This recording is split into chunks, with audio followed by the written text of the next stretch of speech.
요한계시록에서 15장 12절에서 19절까지 됩니다.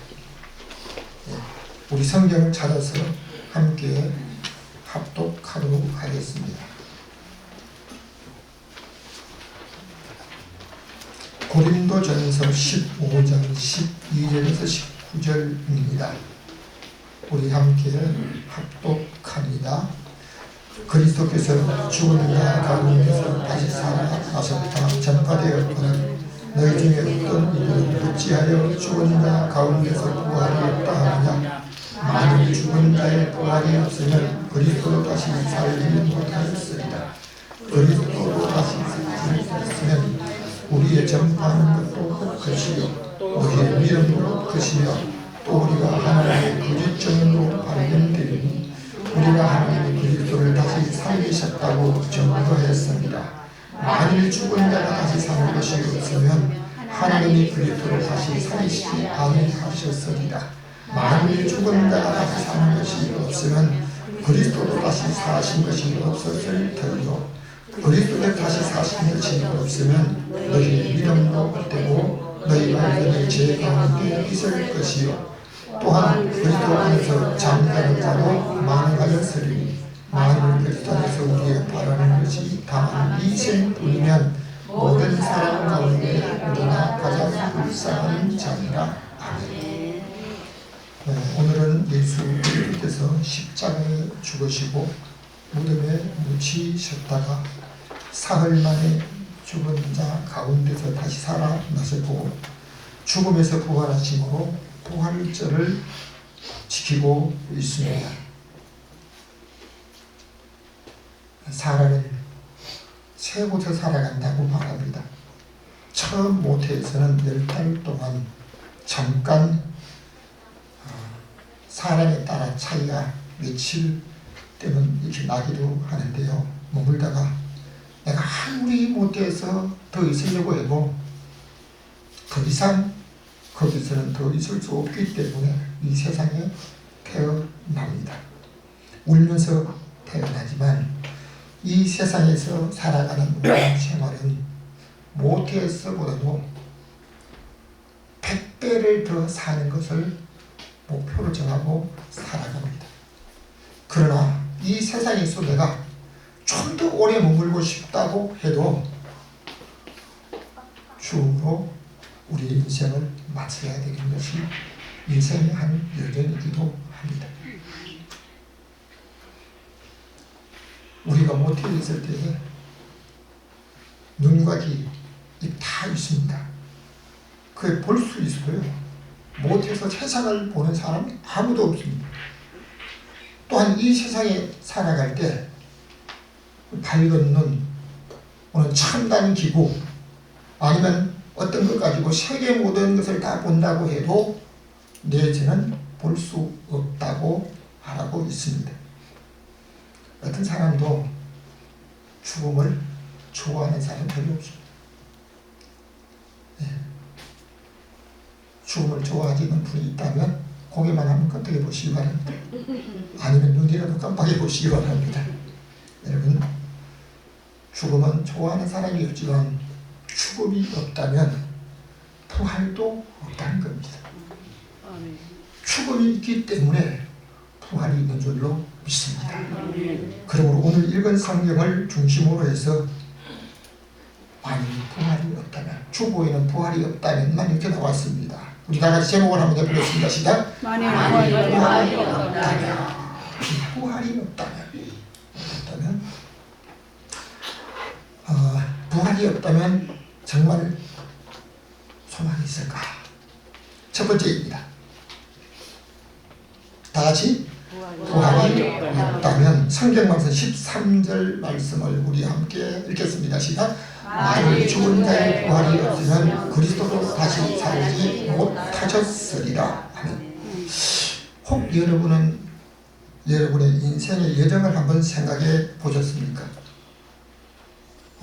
사람은 모태에서 잠깐의 생활을 하잖아요. 평균 38주에서 40주가 평균이라고 현대의학에서 말하고 있습니다. 40주가 되면 그 40주 전후로 더 이상 50주가 넘기지 않습니다. 그냥 40주가 되면 그 사람을 모태에서 나올 수 있도록, 스스로 못 나오게 되면 의학적으로도 나올 수 있도록 해야만 두 사람 더 살 수가 있습니다. 자기가 원해서 태어난 사람, 저와 여러분 중에 아무도 없습니다. 태어난 겁니다. 이제. 아, 내가 옛날 왕손집에 태어나고 싶다. 아니면 가장 흔한 김씨나 박씨, 최씨, 모두 다른 성씨 많잖아요. 여러분, 내가 그 성씨가 좋아서 내가 그 집안에 태어났다. 그런 사람도 아무도 없습니다. 이건 선택의 권한이 우리에게 있는 게 아닙니다. 태어나다 보니까 저도 안씨라는 성을 태어났는데요. 이 안씨라는 성 때문에 아내한테 얼마나 놀림도 많이 받는지. 안씨가 고집이 세다고. 저희 아내는 안강체를 통과한 위대한 이시라고 아주 자랑하는데요. 아주 내가 지금까지 한 50번을 더 들려, 앞으로 500번을 더 들려야 될지 모를 정도입니다. 여러분, 자기의 성이 좋아서 나는 남자로 여자로 내가 선택해서 태어난 사람은 아무도 없습니다. 그러나 이 세상에 태어나서 모태에 살아가는 생활도 100배를 더 사는 것으로 원하지만 100배를 더 살면 얼마나 됩니까? 100세가 목표, 100세까지 살기를 원하는데 우리나라 생존 연령을 통계청에서 2023년도에 발표한 것을 보면 70세 인구 7 중에서 생존 확률이 86%밖에 안 된대요. 그리고 75세는 생존율이 54%, 우리나라 통계청이 발표한 겁니다. 그리고 80세는 30%, 85세는 15%, 90세는 5%밖에 안 된대. 그러니까 오늘 80세를 넘기신 분, 90세가 넘으신 분들은 자, 우리나라 전체 인구 중에 2023년도 통계 중에 있습니다. 전체 중에서요, 그 5%에 내가 해당되고 있다는 것입니다. 할렐루야. 여러분, 오늘 우리가 살아서 하나님 앞에 부활절 예배를 드리는 것, 하나님 앞에 영광인 줄로 믿으시기 바랍니다. 오늘 100명 중에 5명만이 90세 이상 되신 살아가는 분들은요, 100명 중에 5명이 유일하게 살아있는 사람으로 택함을 받았다는 겁니다. 아, 이거 내가 오늘 건강해서 약을 먹지 않고 오늘 운동을 많이 해서 아니면 어떤 치료를 잘 받았기 때문에 아닙니다. 절대적인 하나님의 은혜인 줄로 믿습니다. 아멘. 우리가 이 땅에 살아가는 인생의 삶이 얼마나 될지 모르지만 시작은 다 똑같이 여기서 시작하지만 그 종착역이, 여러분, 서울역에서 기차를 타면 나는 부산, 마산, 목포 아주 끝까지 간다. 그런 사람 없어요. 자기 중간에 내리고 싶으면 다 내리는 거예요. 우리 인생도 살다가 끝나는 그 종착이 나는 90세를 넘기고 100세를 꼭 채우고 산다. 그런 사람이 다 있는 게 아니고요. 종착역이 전부가 다릅니다. 여러분, 부활이 없다면 어떻게 될까 한번 생각해 보셨습니까? 저는 오래전부터 인생을 살다가 떠난 분들을 수십 년 동안 찾아다니면서, 나하고 아무런 상관이 없는 사람을 찾아다니면서 보기도 하고, 또는 시체를 닦기도 하고, 또는 그들에게 옷을 입혀서 예쁘게 화장을 해주기도 하다가 결혼하고 한 달 만에 지금 50년이 다 돼가는데요. 동네 초상집이 초상이 나서 제가 좀 도와주러 갔다 왔어요. 아니도 뭐 얘기하지 않고 갔다가 왔어요. 가서 시체를 닦고, 옛날에 뭐 알코올이 소독이 있는 게 아니고 그냥 쪼그리 앉아서 그냥 피땀을 흘리고 그냥 시체를 닦고 옷을 입히고 왔는데요. 아내가 신문을 합니다. 어디 갔다 왔냐고. 이실직고를 해야 되잖아요. 초상집에 갔다가 뭐 했냐고. 시체를 닦았다고. 그러니까 그 시체 만지는 손 가지고 가까이 오지 말라고. 결혼하고 한 달, 그날 쫓겨났어요. 그때부터 지금까지 40년을 넘게 돌아가신 분을 찾아다니면서 만났는데요. 여러분, 병이 없는 사람이 오래가 아니요. 병이 없는데도 다른 사람이 잘못해가지고 10대 자기 생명을 잃은 사람이 있습니다. 어떤 사람은 언니가 마음에 안 들고 자기 가족이 마음에 안 들고 누가 자기한테 좀 마음 상하게 한다고 남의 옥상에 올라가서 뛰어내렸는데요. 그 사람의 나이가 17세에서 천에 아무 병이 없는 거 병이에요. 가장 건강한 모습이에요. 그뿐만 아니에요. 자기와 결혼할 사람하고 데이트하고 자기 혼자 집에 갔는데요. 기침을 하다가 각혈해서 기도가 막혀가지고 생이 24살짜리 처녀가 생을 마치는 거예요. 온몸에 피범벅이 돼가지고 그것도 제가 찾아가서 그 모든 시체를 수습을 다 아파트에서 떨어진 사람, 불에 탄 사람, 10대에서 100살까지 모든 사람을 찾아다니면서 여러분보다도 죽은 사람을 더 많이 만났던 사람이라고. 한 가지 더 잘한 것이 있다면요. 여러분은 원하는 곳에 가기도 하지만 저는 내가 원하든 원치 않든 돌아가신 분을 찾아서 만나고 그들에게 여러 가지 도움을 주려고 했었는데요. 그들을 보면서 제가 느낀 것이 있습니다. 만일 우리에게 부활이 없다면, 정말 살아있는 믿음을 가지고 있는 사람들에게 부활에 대한 이야기하면요, 그냥 성경에 있으니까 그냥 믿는다라고 이렇게 말하지만 실제로 그렇게 부활이 없다면 이 부분에 심각하게 생각하지 않는 거예요. 그 돌아가는 분들의 모습을 돌아가기 직전에 그들을 만나서 이 부활에 대한 소망을 전하면요, 그냥 얼굴이 밝아져요. 얼굴이 밝아요. 믿는 성도들이, 살아있는 사람들이 믿는 것보다도요 더 절실하게 받아들이는 것을 보게 됩니다. 만일 부활이 없다면 한마디로 내일이 없습니다. 그런데 부활이 없다면, 내일이 만일 없다고 하게 되면 저녁에 잠들었다가 그 다음날 아침 사람의 소리 아니면 환경에 여러 가지 밝은 어떤 모습들, 짐승의 소리, 기계 소리 아무것도 들리지 않는, 그냥 아무것도 없는 이 생활이 하루나 이틀이 아니고 10년과 20년이 아니고 영원히 계속된다고 하면 생각해 보셨습니다. 전 다른 사람이 시켜서 한 게 아니고 이걸 아주 일찍이 생각을 하게 된 거예요. 그 조금 생각하다 보니까요 아주 미치겠더라고요. 내일이 없다. 내년도 없고 내일도 아무것도 없다 이제. 그러면 이 지구라는 어떤 이분보다도 세상의 어떤 다른 모든 좋고 나쁘고 어떤 저녁고 모든 부분은 다 아무것도 없다고 생각해 보세요. 미쳐.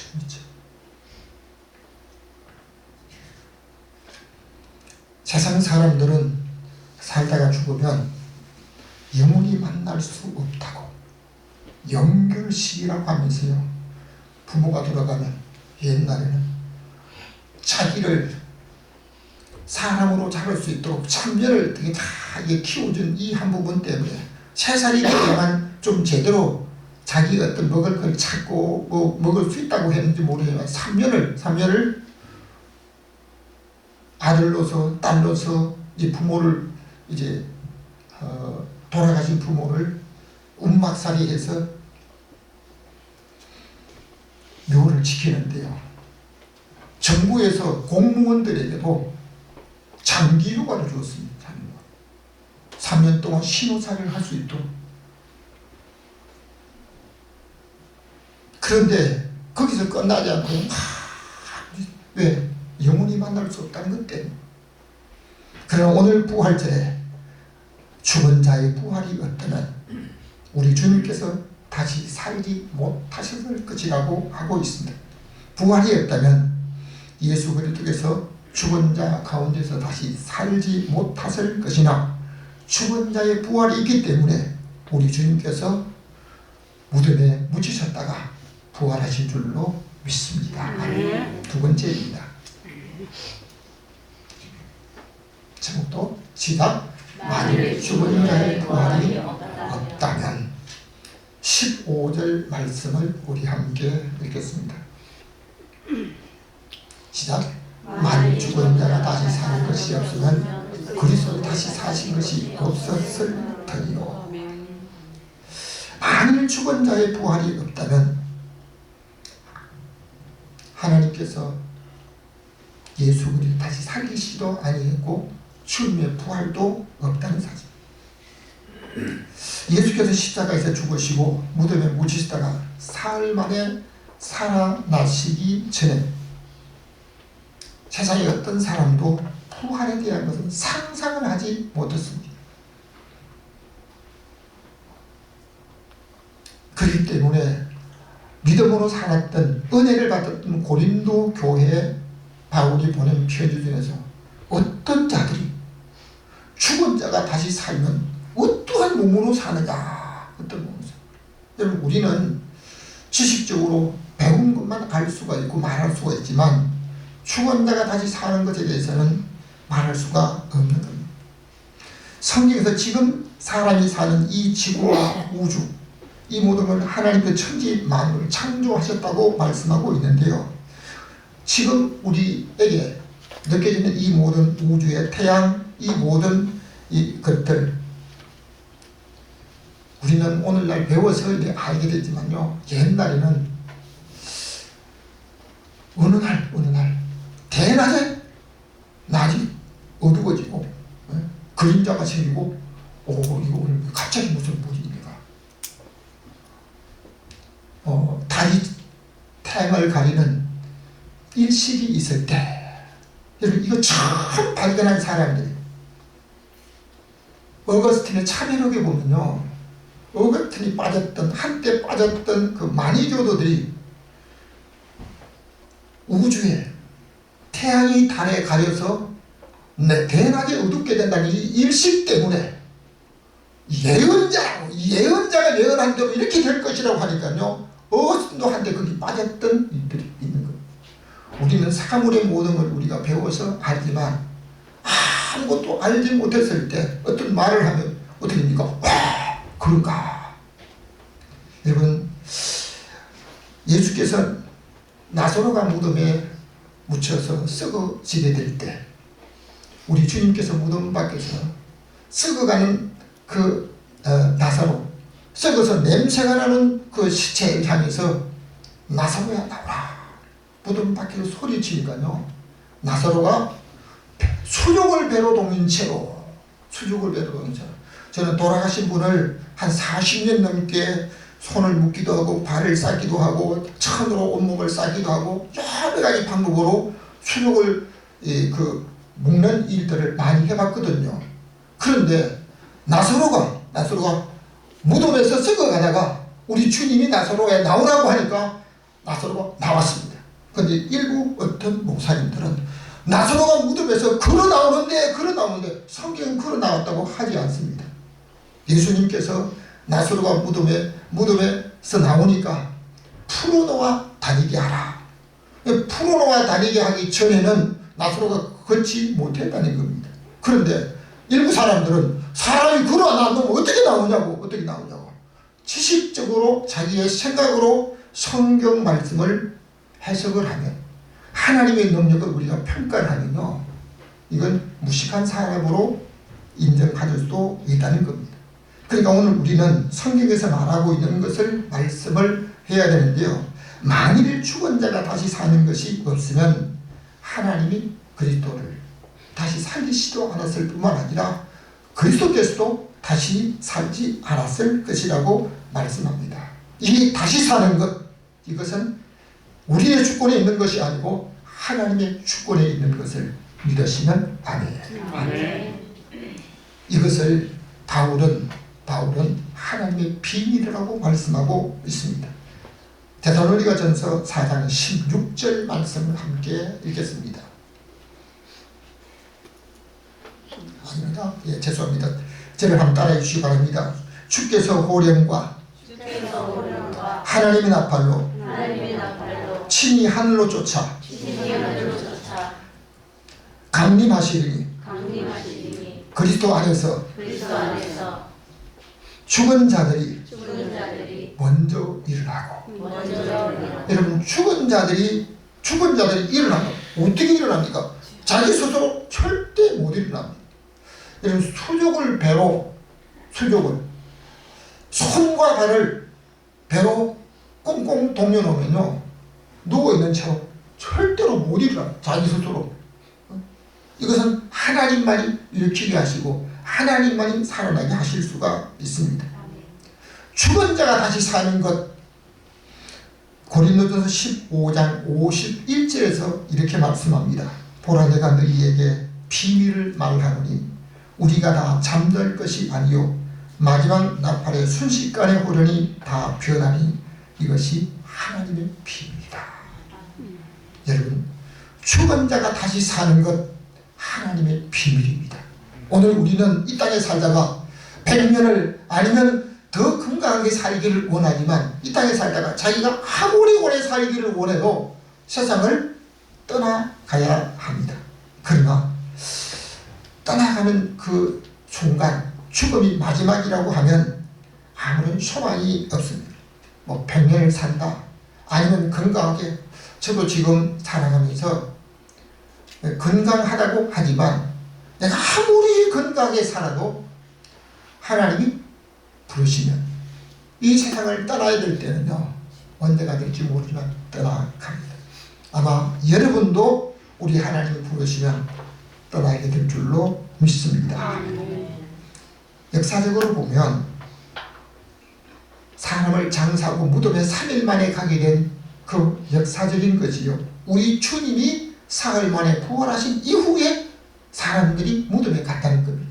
근데 우리 주님은 죽으시고 그날 무덤에 묻히시다가 사흘 만에 부활하신데요, 우리 한국의 민속적인 것을 보면 돌아가시고 3일 만에 장례를 치르고, 어떤 경우는 돌아가시고 5일 만에 장례를 치르고, 옛날에는 7일 15일 만에 장례를 치르도 땅에 묻은지 3일 만에 가는 거예요. 우리가 가는 것은 어떤 무덤의 어떤 모습을 보러 가는 것 같지만요, 심지어 낙골당에 안치를 해도 3일 만에 거기 또 가더라고요. 왜 가는지 몰라요. 유교의 풍습에 가는 모습이 있는데요, 오늘 우리는 만일 죽은 후에 죽음이 끝나면, 인생의 죽음이 끝이라고 하면 아무 소망이 없는데, 특히 믿는 사람에게는 우리 주님께서 부활하심으로 말미암아 우리에게 소망이 되는 줄로 믿으시기를 바랍니다. 세 번째, 다시 한번 우리가 제목을 보겠습니다. 세 번째, 저를 따라 주시기 바랍니다. 만일 죽은 자의 부활이 없다면, 오늘 첫 번째와 두 번째, 세 번째 모두를 죽은 자의 부활이 없다면, 여러분, 이것은 지식적인 것으로 그치면 안 됩니다. 우리가 분명히 기억해야 될 것은 죽은 자의 부활이 없다면 예수 그리스도께서 다시 살지 못하셨을 것이고, 우리 주님께서 우리에게 영원한 소망이 되지 않을 수도 있습니다. 히브리서 11장 36절 말씀을 따라해 주시기 바랍니다. 어떤 이들은 더 좋은 부활을 얻고자 하여 악형을 받되 구차히 면하지 아니하였으며, 어떤 사람들은 더 좋은 부활을 얻고자 하여, 여러분, 인간이 살다가, 사람이 살다가 죽으면 나중에 부활되는 것은 믿는 사람이나 믿지 않는 사람은 똑같이 부활됩니다. 그러나 부활하는 시기가 다르다고 성경은 말합니다. 그렇기 때문에 어떤 사람들은 죽음을 스스로 차처할 때가 있습니다. 선교지에 갔다가 아프가니스탄에서 탈리반에게 우리나라 어떤 교회에서 갔던 성도들 20명이 더 납치가 됐습니다. 그때 그 탈레반 사람들이 말합니다. 너희 중에 자기들의 협상을 유리하게 하기 위해서 두 사람을 죽이겠다고 말합니다. 두 사람을 죽인다고 할 때 여러분, 다른 사람의 생명을 위해서, 자기들의 유익을 위해서 두 사람을 죽인다고 할 때 누가 내가 먼저 죽겠다고 하는 사람이 있습니다. 죽기 싫어합니다. 그때 장로님 한 분이 내가 인생을 더 많이 살고 나이도 많으니까 내가 먼저 죽겠다 했습니다. 자기가 죽겠다고 하는, 장로님이 죽겠다고 하는 그 얘기 듣고 배현교 목사님, 장로님 어디 목사보다 장로가 먼저 났으냐고, 그 죽음은 내가 먼저 죽어야 한다. 그러면서 배현교 목사님이 죽음을 자처하셨는데, 그 배현교 목사님이 죽음을 자처하고 생명이 끊어지는 그날 42살 생일날 아침이었다. 왜 그랬을까? 부활의 소망이 있기 때문인 줄로 믿습니다. 아멘. 진정 부활을 믿고 사는 성도들은 더 좋은 부활을 얻기 위해서 구차히 악행을 면하지 않고 스스로 죽음을 택했다라고 말하는데요. 우리 한번 따라합시다. 부활이 소망입니다. 소망입니다. 예, 아멘. 부활이 소망입니다. 18절과 19절 말씀을 마지막으로 읽겠습니다. 보여주시나요? 다 같이 읽겠습니다. 시작. 또한 그리스도 안에서 잠자는 자를 만나있으나 만일 그리스도 안에서 우리의 바라는 것이 다만 이생뿐이면 모든 사람 가운데 우리가 가장 불쌍한 자니라. 아멘. 오늘 성경에 분명하게 죽은 자들의 부활이 없다면 믿음으로 살아가는 모든 사람들, 육체의 온갖 모든 좋은 것들을, 여러분 세상 사람들은 오늘 참 이제 놀러 가고 자기가 좋아하고 원하는 곳에 가는데요. 오늘 그 모든 걸 버리고 여러분 주님 앞에 나와서 예배를 드리는, 때로는 세상 사람들이 가는 곳에 다 못 갈 때가 있습니다. 왜? 내가 믿는 자가 되어서 예배를 드리기 위해서, 우리 하나님 앞에 시간과 봉사하기 위해서 때로는 손해볼 때가 있다는 것입니다. 자, 그런데 성경은 말합니다. 만일 바울이 이 만일 우리가 바라는 것이 보이는, 우리의 손으로 피부로 느끼는 이 생뿐이라고 하면 믿는 사람들이 가장 불쌍한 자일 수 있지만, 마지막으로 성경 요한계시록 20장 6절 말씀을 우리 함께 읽겠습니다. 시작. 이 첫째 부활에 참여한 자들은 복이 있고 거룩하도다. 둘째 사망이 그들을 다스릴 권세가 없고 천년 동안 그리스도로 더불어 왕노릇하리라. 아멘. 사람들이 죽음을 두려워하는 이유 중에 한 가지는 죽음 후에 죽음보다 더 무서운 심판이 있기 때문입니다. 죽은 후에 심판을 두려워하는 것은 그 심판 이후에 정죄를 당하면 영원한 형벌, 한 번 들어가면 영원히 나올 수 없고 돌이킬 수 없는 그 영원한 지옥 형벌에서 영원토록 고통을 당해야 되기 때문입니다. 모든 사람들이 다가올 분명한 모든 일들은 요한계시록에서 말씀하고 있는데요. 반드시 장차 속히 될 일을 그 천사를 보내서 하나님이 좀 요한에게 알려주시고 지시하신 것인데, 이 첫째 부활에 참여한 자들, 부활이 두 번 있습니다. 부활이 두 번 있는데요. 첫째 부활에 참여한 자들은 천국에 들어가서 영생을 누리는 생명의 부활이고, 두 번째 부활한 사람들은 첫째 부활이 끝난 이후에, 천년 이후에 성경은 말합니다. 다시 한번 살아난다는 겁니다. 그 사람들은 왜 살았느냐? 심판의 부활로 정죄를 당하고 자기의 죄값으로 지옥에서 영원히 형벌을 받아야 된다는 사실을 말씀하고 있습니다.